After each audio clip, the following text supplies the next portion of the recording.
Hey guys, आज हम economics की एक सुपर इंपॉर्टेंट चीज के बारे में बात करेंगे, बैलेंस ऑफ पेमेंट्स या शॉर्ट में बीओपी। इसे ऐसे समझो जैसे एक कंट्री का दुनिया के साथ ट्रांजैक्शंस का रिपोर्ट कार्ड। बीओपी कंट्री में आने वाले और बाहर जाने वाले सारे पैसों का हिसाब रखता है। इसमें दूसरे देशों से सामान खरीदना मतलब इंपोर्ट्स से लेकर अपना सामान बेचना मतलब एक्सपोर्ट्स सब कुछ शामिल है। ये एक जायंट लेजर जैसा है जो हमें दिखाता है कि ग्लोबली एक कंट्री फाइनेंशियली कैसा परफॉर्म कर रहा है। बीओपी हमारे लिए क्यों इंपॉर्टेंट है? क्योंकि ये हमें कंट्री की इकोनॉमिक हेल्थ के बारे में बहुत कुछ बताता है। हेल्थी बीओपी का मतलब यूजुअली यही होता है कि कंट्री इंटरनेशनल ट्रेड में अच्छा कर रहा है। ये दिखाता है कि वो कंपेटिटिव हैं और दुनिया में अपना पेमेंट कर सकते हैं। तो चलो बीओपी की दुनिया में डाइव करते हैं। सबसे पहले हमारे पास है करंट अकाउंट, जो किसी भी देश की आर्थिक स्थिति को समझने के लिए बहुत महत्वपूर्ण है। ये बीओपी का हियर एंड नाउ पार्ट है, जो वर्तमान समय में हो रहे आर्थिक लेन देन को दर्शाता है। ये गुड्स एंड सर्विसेज के फ्लो, इन्वेस्टमेंट से इनकम और एक कंट्री और दूसरे नेशंस के बीच ट्रांसफर्स को ट्रैक करता है। ये सभी फैक्टर्स मिलकर करंट अकाउंट को बनाते हैं। याद है, जब आप ऑनलाइन किसी दूसरे कंट्री से कुछ खरीदते हैं, ये ट्रांजैक्शंस भी करंट अकाउंट का हिस्सा होते हैं। वो करंट अकाउंट में रिकॉर्ड होता है, जिससे हमें पता चलता है कि कितनी चीजें इंपोर्ट हो रही हैं। ऐसे ही जब इंडिया यूएस को सॉफ्टवेयर सर्विसेज भेजता है, तो ये हमारे करंट अकाउंट में प्लस होता है। ये एक्सपोर्ट्स हमारी इकोनॉमी के लिए फायदेमंद होते हैं। करंट अकाउंट के कुछ की प्लेयर्स हैं: गुड्स, सर्विसेज, इनकम और करंट ट्रांसफर्स।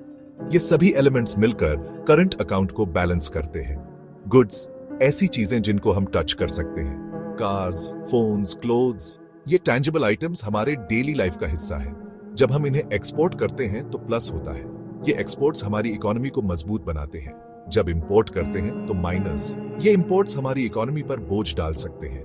सर्विसेज ये वो चीजें हैं जिनको हम टच नहीं कर सकते बट सुपर इंपॉर्टेंट है। टूरिज्म, आईटी, फाइनेंस, ये सर्विसेज हमारी इकोनॉमी के लिए बहुत महत्वपूर्ण है। इनकम उन इन्वेस्टमेंट्स का याद है जिनके बारे में हमने बात की थी। ये इन्वेस्टमेंट्स हमारी इकोनॉमी को ग्रो करने में मदद करते हैं। उनसे जो भी प्रॉफिट्स या डिविडेंड्स मिलते हैं, वो यहाँ रिकॉर्ड होते हैं। ये इनकम हमारी फाइनेंशियल हेल्थ को दर्शाती है। करंट ट्रांसफर्स जैसे फॉरेन एड या विदेश में रहने वाले फैमिली मेंबर्स द्वारा भेजा गया पैसा, ये ट्रांसफर्स हमारी इकोनॉमी को सपोर्ट करते हैं। करंट अकाउंट हमें रियल टाइम में कंट्री के ट्रेड बैलेंस और अब्रॉड से अर्निंग्स का स्नैपशॉट देता है। यह स्नैपशॉट हमें हमारी इकोनॉमी की स्थिति को समझने में मदद करता है। नेक्स्ट हमारे पास कैपिटल एंड फाइनेंशियल अकाउंट है। यह अकाउंट बहुत महत्वपूर्ण है क्योंकि यह दिखाता है कि एक देश में कितना पैसा आ रहा है और कितना बाहर जा रहा है। यह पूरी तरह कैपिटल के मूवमेंट के बारे में है, मतलब अलग अलग एसेट्स में इन्वेस्ट किया गया पैसा कंट्रीज के बीच। ये अकाउंट इंटरनेशनल फाइनेंशियल ट्रांजैक्शंस को ट्रैक करता है। इसे बीओपी का इन्वेस्टमेंट पार्ट समझो। ये दिखाता है कि कैसे और कहां पैसा इन्वेस्ट हो रहा है। इमेजिन करो यूएस की एक कंपनी इंडिया में फैक्ट्री लगा रही है। ये एक बड़ा फाइनेंशियल डिसीजन है जो दोनों देशों की इकोनॉमी को प्रभावित करता है। वो फॉरेन डायरेक्ट इन्वेस्टमेंट एफडीआई है और इसी अकाउंट में जाता है। एफडीआई से देश में नए जॉब्स और टेक्नोलॉजी आती है। यहां देखो कैपिटल एंड फाइनेंशियल अकाउंट क्या ट्रैक करता है। यह अकाउंट फाइनेंशियल स्टेबिलिटी के लिए बहुत जरूरी है। एफडीआई ये तब होता है जब कोई कंपनी डायरेक्टली किसी दूसरे कंट्री में फैक्ट्रीज बनाकर या कंपनीज एक्वायर करके इन्वेस्ट करती है। ये लॉन्ग टर्म इन्वेस्टमेंट होता है। पोर्टफोलियो इन्वेस्टमेंट स्टॉक्स या बॉन्ड्स खरीदने का याद है। जब लोग फॉरेन स्टॉक्स या बॉन्ड्स में इन्वेस्ट करते हैं तो वो यहाँ रिकॉर्ड होता है। ये शॉर्ट टर्म इन्वेस्टमेंट हो सकता है। अदर इन्वेस्टमेंट्स इसमें फॉरेन बैंक से लोन्स या किसी दूसरे कंट्री के गवर्नमेंट बॉन्ड्स खरीदना शामिल है। ये भी फाइनेंशियल अकाउंट का हिस्सा है। कैपिटल एंड फाइनेंशियल अकाउंट हमें दिखाता है कि एक कंट्री कितना फॉरेन इन्वेस्टमेंट अट्रैक्ट कर रहा है, जो ग्रोथ के लिए क्रूशियल है। ये अकाउंट इकोनॉमिक हेल्थ का एक महत्वपूर्ण इंडिकेटर है। लास्ट बट नॉट लीस्ट हमारे पास ऑफिशियल रिजर्व्स अकाउंट है। ये कंट्री का फॉरेन करेंसीज में इमरजेंसी फंड जैसा है। इसे सेंट्रल बैंक इंडिया में आरबीआई मैनेज करता है और इसमें ये सब चीजें शामिल हैं। फॉरेन एक्सचेंज रिजर्व्स, जैसे हम अपने पास कुछ कैश रखते हैं वैसे ही कंट्रीज अपने पास फॉरेन करेंसीज जैसे यूएस डॉलर्स, यूरोस एटसेट्रा का रिजर्व रखते हैं। गोल्ड एक सेफ हेवन एसेट है और अभी भी कई कंट्रीज के रिजर्व्स का पार्ट है। IMF, SDR, ये इंटरनेशनल मॉनेटरी फंड IMF के साथ स्पेशल ड्रॉइंग राइट्स हैं जिनको कंट्रीज इमरजेंसीज में यूज कर सकते हैं। ऑफिशियल रिजर्व्स अकाउंट कंट्री की करेंसी को स्टेबलाइज करने और ये इंश्योर करने के लिए क्रूशल है कि वो अपने इंटरनेशनल फाइनेंशियल ऑब्लिगेशंस को पूरा कर सके। Section 5, equilibrium in the balance of payments. अब BOP में इक्विलिब्रियम की बात करते हैं। ये एक परफेक्टली बैलेंस्ड सीसॉ जैसा है। इक्विलिब्रियम तब होता है जब किसी देश में आने वाला टोटल पैसा या क्रेडिट्स बाहर जाने वाले टोटल पैसे या डेबिट्स के बराबर होता है। सिंपल भाषा में इसका मतलब है कि हमारा BOP बैलेंस्ड है।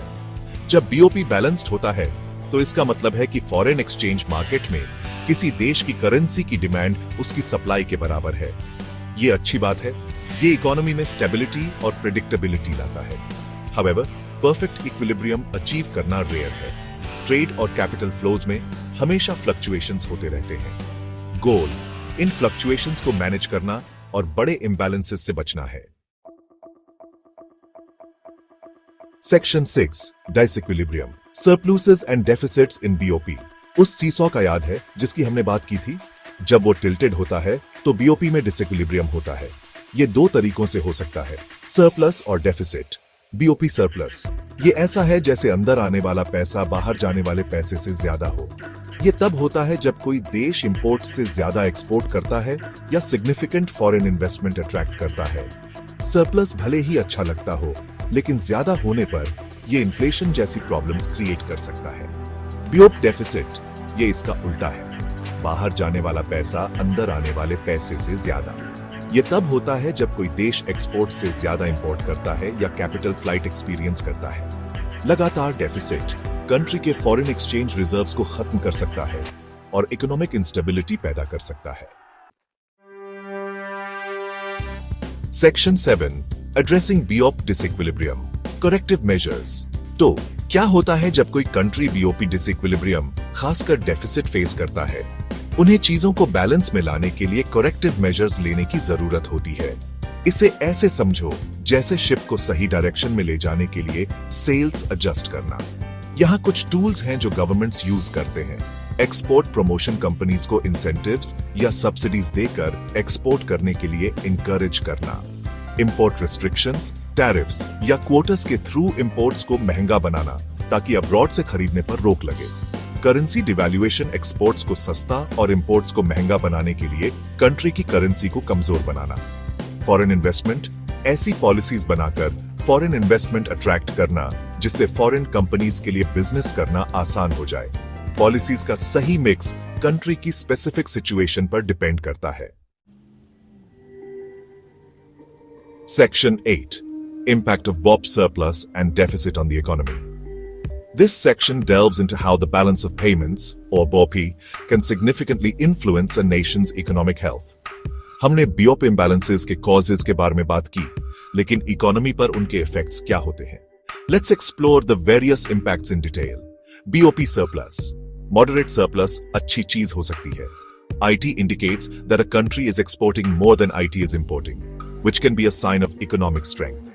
ये कंट्री के फॉरेन एक्सचेंज रिजर्व्स को बूस्ट कर सकता है, जिससे इंटरनेशनल ट्रेड और इन्वेस्टमेंट में कॉन्फिडेंस बढ़ता है। करेंसी को स्ट्रांग बना सकता है, जिससे इंपोर्ट सस्ते हो सकते हैं और इन्फ्लेशन कंट्रोल में रह सकता है और इकोनॉमिक ग्रोथ भी ला सकता है।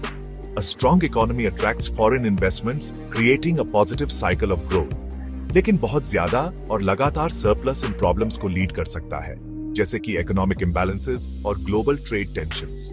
इन्फ्लेशन, बहुत ज्यादा पैसा अंदर आने से प्राइसेस बढ़ सकते हैं। This can Erode purchasing power and create economic instability.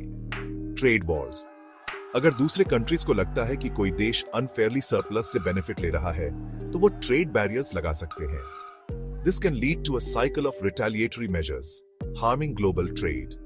BOP deficit खासकर बहुत ज्यादा और लगातार वाला चिंता का कारण बन सकता है। IT indicates that a country is importing more than IT is exporting, which can strain its economy.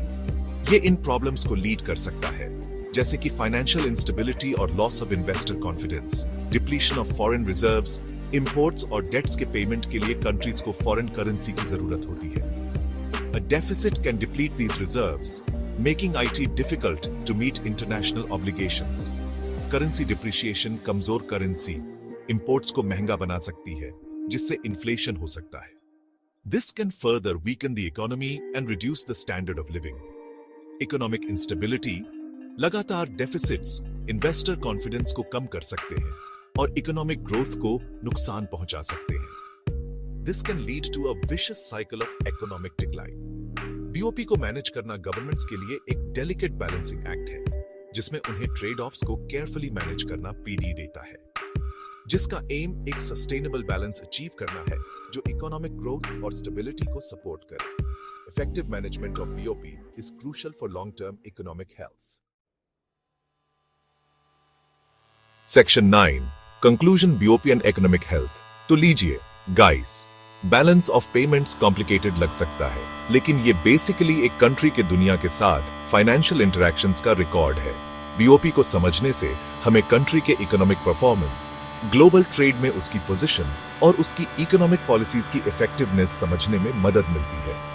Manageable surpluses या डेफिसिट्स वाला एक healthy BOP sustainable economic growth और स्टेबिलिटी के लिए क्रूशल है। तो अगली बार जब आप न्यूज में बीओपी के बारे में सुने, तो आपको पता होगा कि